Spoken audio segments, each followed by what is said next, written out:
शर्त भी सामने आ गई। रक्षा और रेल जैसे बड़े मंत्रालय जेडीयू चाहती है। इतना आसान नहीं होगा बीजेपी के लिए सरकार बनाना। टीडीपी की तरफ से भी अपनी शर्तें रख दी गई हैं और जेडीयू की तरफ से भी अपनी शर्तें रख दी गई हैं। वाजपेयी सरकार का फॉर्मूला चाहती है। रक्षा और रेल जैसे बड़े मंत्रालय की मांग रख दी है जेडीयू ने। तो मजबूरी का भरपूर फायदा टीडीपी और जेडीयू उठाते हुए बीजेपी का। अब बीजेपी कैसे इन दलों को समझाती है, ये भी देखना बेहद दिलचस्प होगा। अमित चौधरी भी लगातार हमारे साथ जुड़े हुए हैं। अमित, देखिए, सरकार बनाने के दावे भी आज शाम को एनडीए को पेश करने, लेकिन उससे पहले शर्तें आ गई हैं। जेडीयू की बात करें तो जेडीयू की तरफ से भी कई अहम मंत्रालयों की मांग की गई है। वही टीडीपी की तरफ से भी अपनी शर्तें रख दी गई हैं। आसान नहीं होगा बीजेपी के लिए सरकार बनाना।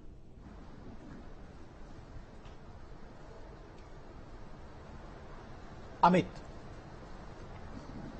बिल्कुल, देखिए, जिस तरीके से हम अभी बात कर रहे थे कि क्योंकि बीजेपी बहुमत के आंकड़े से काफी पीछे रह गई है, ऐसे में बीजेपी की मजबूरी है कि इन तमाम दलों को साथ में लेकर चलना है।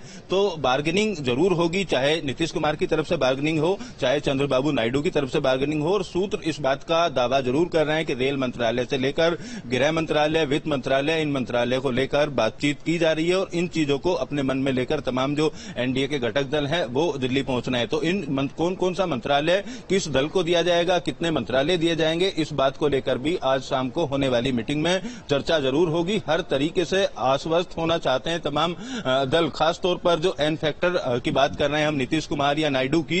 ये एन फैक्टर इस 2024 की सरकार बनाने में एक कहीं ना कहीं बड़ी भूमिका में है और किंग मेकर की भूमिका में है। लिहाजा इन दोनों दलों को अपने साथ संजोए रखना और एक बड़ी चुनौती के तौर पर एनडीए के लिए होगा। दूसरी तरफ इंडिया गठबंधन के तमाम नेता भी इन लोगों के टच में, इस तरीके की भी जानकारी सूत्रों के हवाले से सामने आ रही है। लिहाजा अब देखना होगा मंत्रालय को लेकर जिस तरीके की बार्गेनिंग की खबरें लगातार सूत्रों के हवाले से सामने आ रही हैं, तो किस किस मंत्रालय को लेकर एनडीए की इस शाम वाली मीटिंग में बातें तय होती हैं और किस तरीके के परिणाम इस मीटिंग के बाद निकल कर आते हैं, इस पर सभी की नजर बने हुए हैं। लेकिन ये बात जरूर सही है क्योंकि बीजेपी इस बार आंकड़े से कम है, बहुमत के आंकड़े से, तो लिहाजा जितने भी सहयोगी दल हैं वो मंत्रालय में अपनी जगह मांगना चाहेंगे, अपनी जगह सुनिश्चित करना चाहेंगे और उसको लेकर खास तौर पर तमाम तरीके की जो चर्चाएं हैं वो राजनीतिक दलों के अंदर या राजनेता जो पार्टी के नेता हैं उनके अंदर देखने को मिल रही है। फिलहाल अब नजर इसी बात पर बनी हुई है कि अगर गठबंधन एनडीए के साथ रहता है तो किन किन मंत्रालय को लेकर